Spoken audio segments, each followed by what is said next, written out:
Pasal 37. Mengingat Yehua dan putranya. Seandainya seseorang memberimu hadiah yang sangat istimewa, bagaimana perasaanmu? Apakah kamu sekadar berterima kasih, lalu melupakan orang yang memberikan hadiah tersebut? Atau, apakah kamu akan mengingat dia dan apa yang telah dia lakukan bagimu? Allah Yehua memberi kita hadiah yang sangat istimewa. Ia mengutus putranya ke bumi untuk mati bagi kita. Tahukah kamu mengapa Yesus harus mati bagi kita? Itu adalah masalah yang sangat penting yang harus dimengerti oleh kita. Sebagaimana telah kita pelajari di pasal 23, Adam berdosa sewaktu ia melanggar hukum Allah yang sempurna. Dan kita mewarisi dosa dari Adam, bapak kita semua. Jadi, menurut kamu, apa yang kita butuhkan? Secara kiasan, kita membutuhkan seorang bapak baru, pribadi yang memiliki kehidupan yang sempurna di bumi. Menurut kamu, siapa yang bisa menjadi bapak seperti itu bagi kita? Yesus. Yehua mengutus Yesus ke bumi agar ia bisa menjadi seperti seorang bapak bagi kita sebagai ganti Adam. Alkitab berkata, manusia pertama Adam menjadi jiwa yang hidup. Adam yang terakhir menjadi roh yang memberikan kehidupan.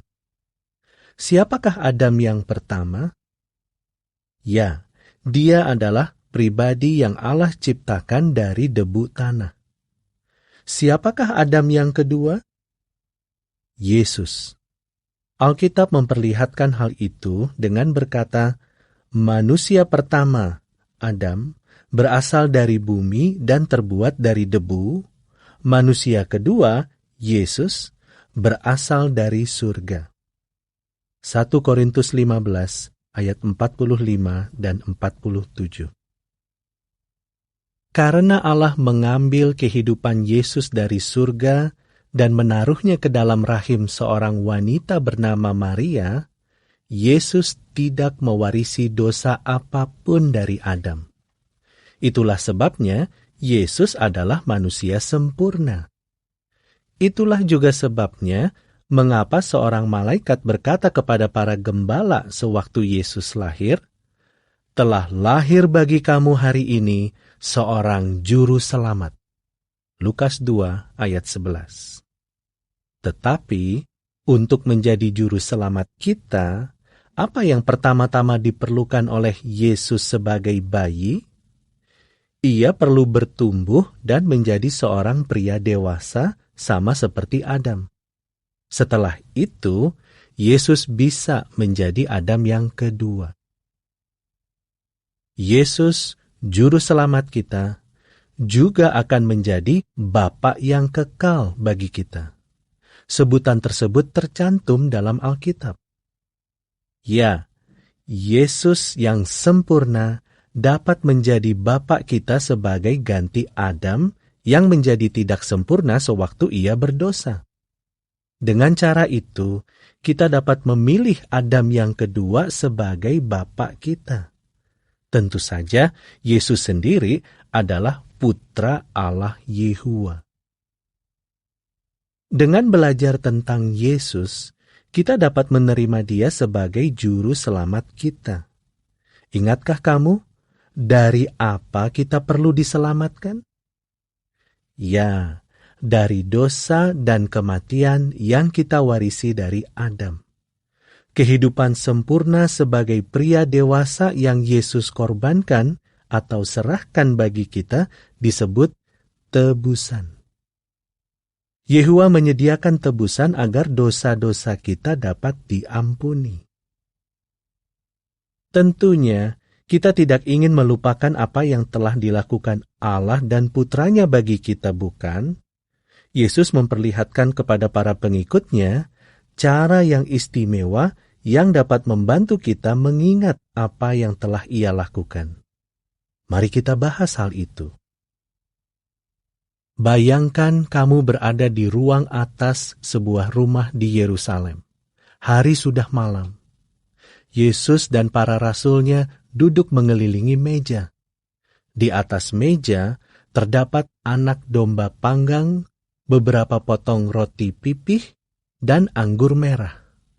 Mereka sedang mengadakan perjamuan istimewa. Tahukah kamu alasannya? Jamuan itu mengingatkan mereka akan apa yang telah Yehua lakukan berabad-abad sebelumnya sewaktu umatnya orang Israel menjadi budak di Mesir. Pada waktu itu, Yehua memerintahkan kepada umatnya, setiap keluarga harus menyembelih seekor anak domba dan memercikkan darahnya pada tiang-tiang pintu rumahmu. Lalu ia berkata, masuklah ke rumahmu dan makanlah anak domba itu. Orang Israel melakukannya. Pada malam itu juga, malaikat Allah melintasi tanah Mesir. Di kebanyakan rumah, malaikat itu membunuh anak sulung. Tetapi, apabila malaikat itu melihat darah anak domba di tiang-tiang pintu, ia melewatkan rumah itu. Di rumah-rumah itu tidak ada anak yang mati. Firaun, raja Mesir, merasa takut akan apa yang telah dilakukan malaikat Yehua. Oleh karena itu, Firaun memerintahkan kepada orang Israel, "Kamu bebas untuk pergi, keluarlah dari Mesir." Lalu, mereka menaikkan barang-barang mereka ke atas unta-unta, serta keledai-keledai mereka, dan pergi. Yehua tidak menginginkan umatnya melupakan bagaimana ia membebaskan mereka. Oleh karena itu, ia berkata, setahun sekali kamu harus makan makanan yang sama seperti yang kamu makan pada malam ini. Mereka menyebut perjamuan khusus itu Paskah. Pada malam itu, malaikat Allah melewatkan rumah-rumah yang ditandai dengan darah.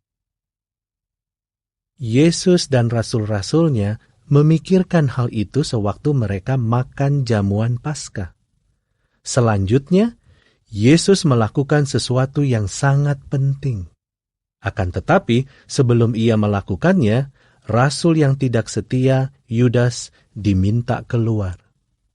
Lalu, Yesus mengambil sepotong roti yang tersisa, memanjatkan doa atasnya, memecah-mecahkannya, dan mengedarkannya kepada murid-muridnya. Ambil, makanlah, katanya.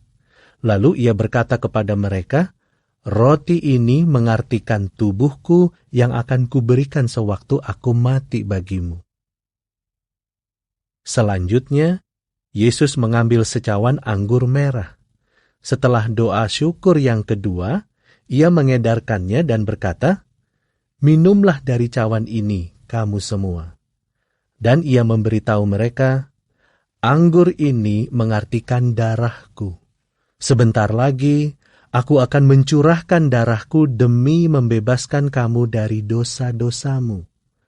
Teruslah lakukan ini untuk mengingat aku. Matius 26, ayat 26-28. Apakah kamu memperhatikan bahwa Yesus memerintah murid-muridnya untuk terus melakukan hal itu demi mengingat Dia? Mereka tidak akan mengadakan perjamuan Paskah lagi. Sebaliknya, setahun sekali mereka akan mengadakan perjamuan istimewa ini untuk mengingat Yesus dan kematiannya. Perjamuan itu disebut perjamuan malam Tuhan. Sekarang kita sering menyebutnya peringatan. Mengapa? Karena hal itu mengingatkan kita akan apa yang telah dilakukan Yesus dan Bapaknya, Allah Yehua bagi kita. Roti itu hendaknya membuat kita memikirkan tubuh Yesus. Ia rela menyerahkan tubuhnya agar kita bisa memiliki kehidupan abadi. Dan bagaimana dengan anggur merah? Anggur tersebut hendaknya mengingatkan kita akan nilai darah Yesus. Darah Yesus lebih berharga daripada darah anak domba Paskah di Mesir. Tahukah kamu alasannya? Alkitab berkata bahwa darah Yesus bisa membuat dosa-dosa kita diampuni. Dan apabila semua dosa kita diampuni, kita tidak akan sakit lagi, menjadi tua dan mati. Kita hendaknya merenungkan hal itu sewaktu menghadiri peringatan. Apakah setiap orang harus makan roti dan minum anggur pada peringatan? Nah, Yesus memberitahu orang-orang yang makan dan minum, "Kamu akan mendapat bagian dalam kerajaanku dan duduk di atas takhta di surga bersamaku." Hal itu berarti bahwa mereka akan pergi ke surga untuk menjadi raja bersama Yesus. Jadi, hanya orang yang memiliki harapan untuk memerintah bersama Yesus di surga yang akan makan roti dan minum anggur. Meskipun demikian, orang yang tidak makan roti atau minum anggur harus menghadiri peringatan. Tahukah kamu alasannya? Karena Yesus memberikan kehidupannya bagi kita juga. Dengan menghadiri peringatan, kita memperlihatkan bahwa kita tidak lupa. Kita mengingat hadiah istimewa dari Allah. Ayat-ayat yang juga memperlihatkan pentingnya tebusan Yesus adalah 1 Korintus 5 ayat 7, Efesus 1 ayat 7, 1 Timotius 2 ayat 5 dan 6, dan 1 Petrus 1 ayat 18 dan 19.